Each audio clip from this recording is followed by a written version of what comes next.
Okay, this is part 2 of our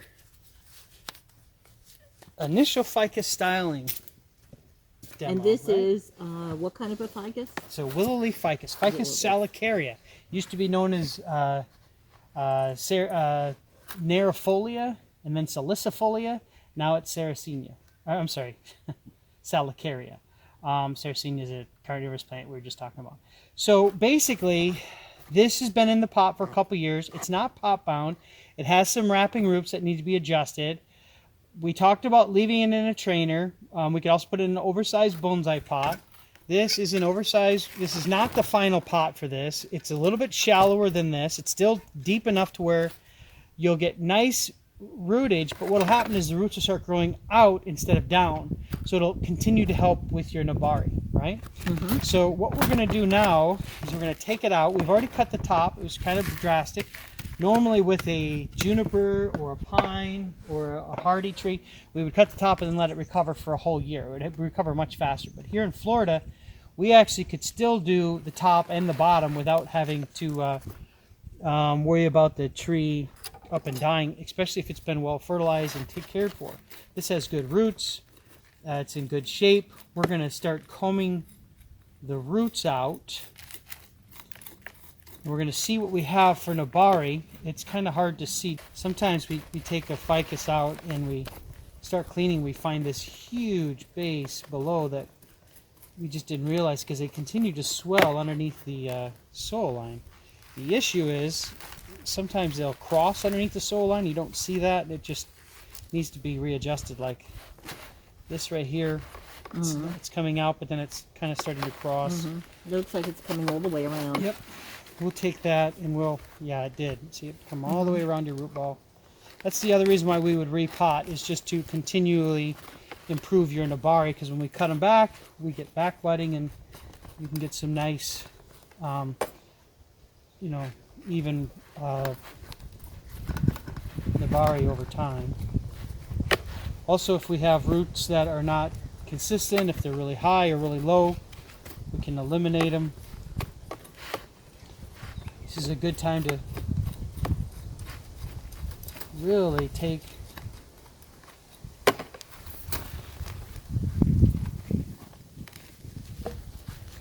a discerning eye.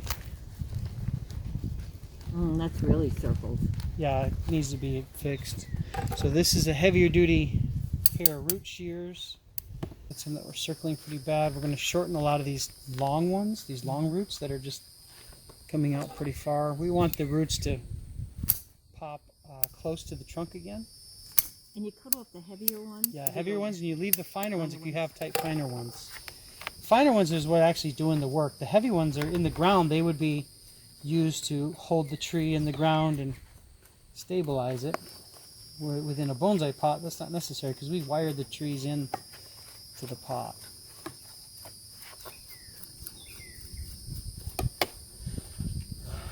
Also, if it's ficuses will issue aerial roots pretty aggressively, and if the aerial roots aren't necessary to the design, this is also a good time to eliminate them.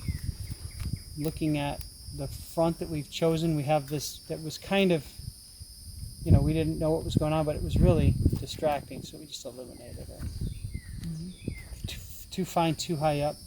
Now you leave this as long as it is? Yeah, I've shortened it considerably. This is the one that, see, and I shortened it to finer roots. Okay. So it, if you have finer roots, you're guaranteed success. Whereas if you cut it to a stump, sometimes it'll die back. Most of the time it will sprout, as long as it's the right time of year. Ficuses, we start repotting April 20th, right up until August 31st, even into September. Further down south, they'll do it clear until November. But here in Central Florida, we usually stop. All our tropical stuff is done by October 1st, as far as repotting. We have some more roots that need to be addressed. I see this one up top here. See how high that is? We either plant it deep enough to where that becomes a part of your nabari, or we go further down and then this becomes distracting. I'm going to take it off.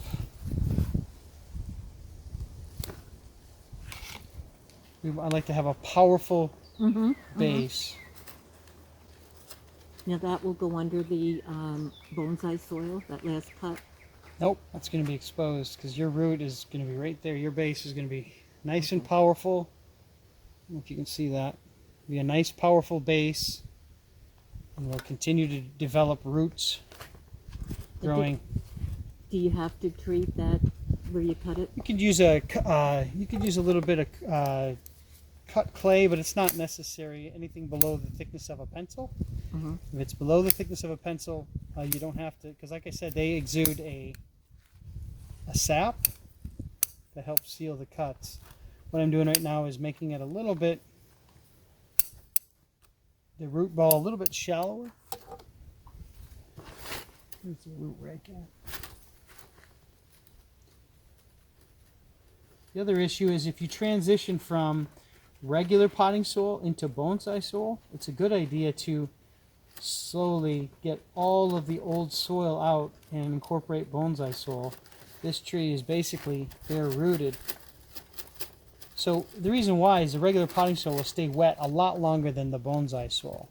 So what'll happen is you'll think the tree's dry, you'll water it, when in doubt, when in fact the actual regular potting soil is still wet and you can start getting root rot. If you take that out, with a pine or juniper, you'd have to do it over 3 or 4 repottings. A lot of trees, it's better to do that in stages, whereas with a ficus, bare rooting it is better because you don't have to worry about that wet area in the root ball.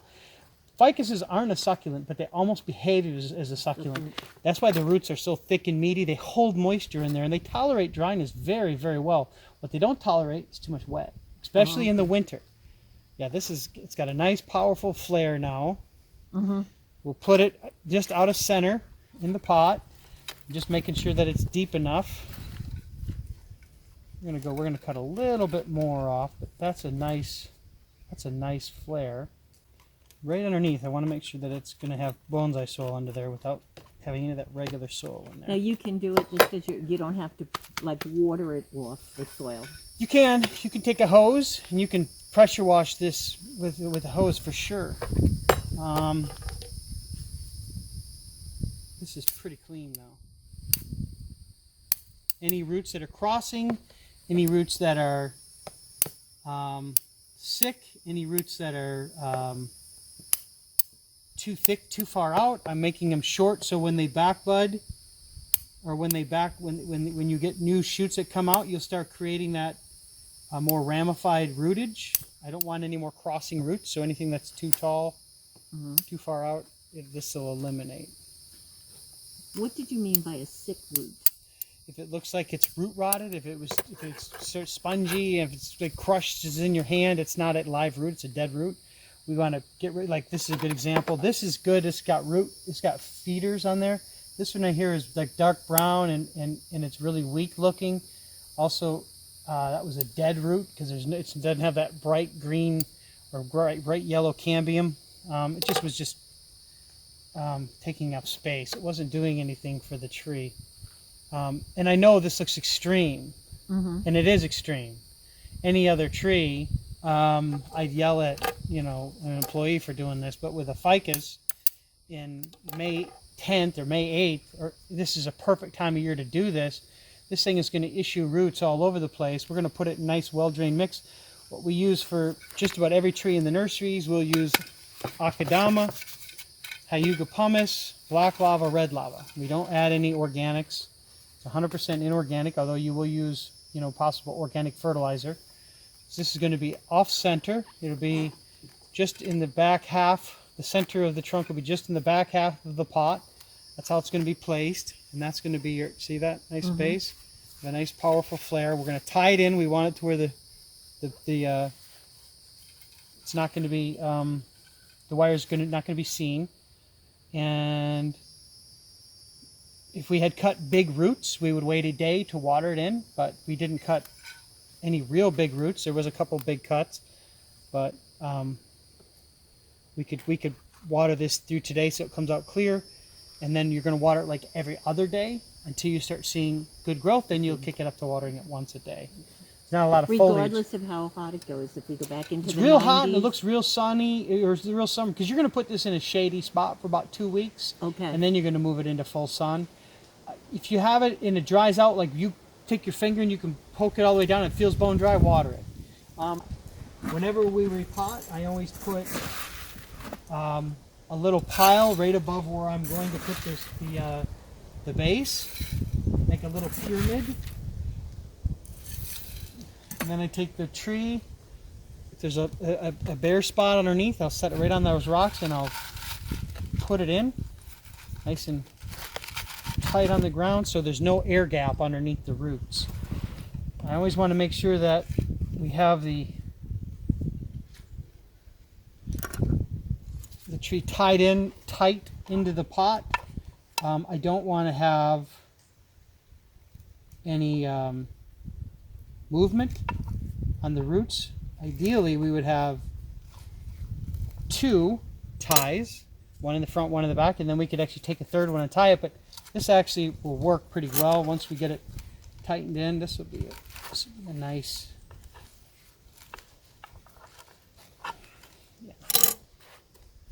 nice tight tie. Make sure that's correct.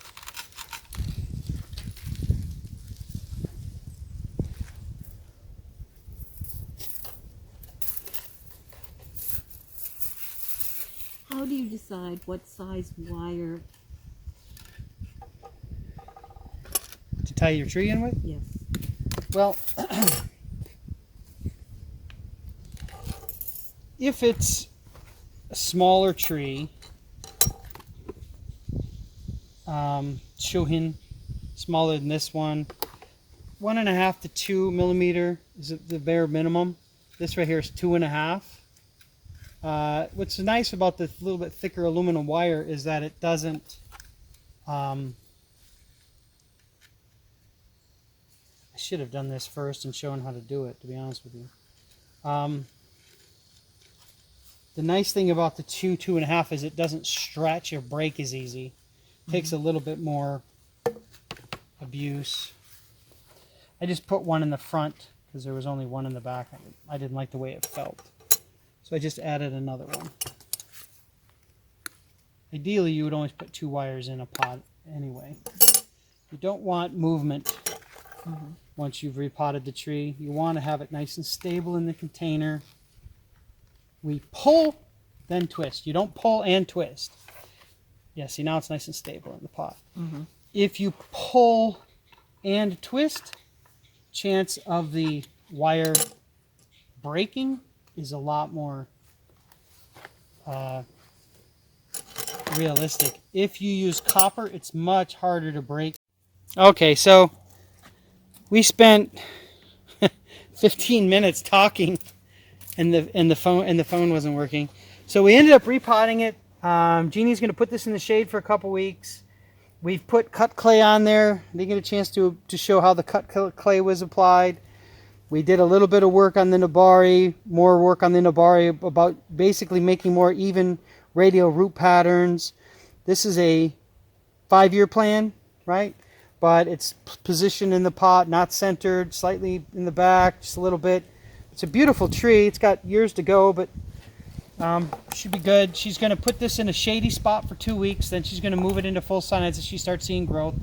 She's going to fertilize it, start fertilizing it in a month because it has open wounds on the roots, and we don't want to keep it fertilized too early because the fungus likes that as well, and she could get root rot. It's always good to wait. She's not going to do a lot of trimming. She might do some positioning and some wiring once these get a little bit longer. We're going to want this wound to heal. The cut clay remains flexible. I applied it dry. She used duck seal. I put my thumb in the Lysol and I spread it so it was sealed completely. We waited for that to dry before we put it on. Now we're going to water it, and we're going to water it till it comes out clear. Then she's going to put it in a shady spot for 2 weeks, and hopefully we'll do update in a few months. I'd like to ask one question, Sure, which is it's really beautiful and artistic in the way that it is sitting in the pot. Yep. But what was your reason, because I don't understand that, as to putting it off center? Okay, if you look at the apex is coming to the right. just the way it was cut. If you look, see the apex is coming up. So visually, that's how the tree's going to kind of start looking over time once we wire it. So we want the tree to appear centered in the pot, but bonsai is not about symmetry, right? It's about asymmetry. Art is very asymmetrical. Bonsai trees are asymmetrical. They should never be centered in the center. If you put it in a pot centered and you put the tree perfectly straight up, two things you shouldn't, because it doesn't look natural. If you go out into the woods, you will never find a tree that's perfectly straight up and down. Even the one out in the field is always about 5 degrees to the south, or if you're south of the equator, 5 degrees to the north, because they're looking for the sun, right? Maybe at the equator, they're more straight up, down, but they're also not perfectly straight. They're trying to find their own little area in the sun, trying to find their own little spots. So when you put it in your picture frame, which is your pot, you want the composition to be harmonious and center, or harmonious and stable. You don't want, if I were to put this over here, it would look like it's falling off to the right. It wouldn't have that. And by the way, this was just in my head, maybe unconsciously. I probably should have mentioned a little bit more while we were doing it. But visually, you see how the tree's coming to the right. It goes to the right, and then so this, we put it to the left. as this is wired, it'll be brought to the right. Yeah, and you have more motion and movement, and and taper. But that's kind of what you'll end up with, and that's why we did it that way. Okay, thank you. Okay. Do you guys agree or disagree? Since he did it to my tree, they better agree. If you guys have any questions, send me a message. Sorry that we missed a whole bunch of interesting banter, but thank you for watching.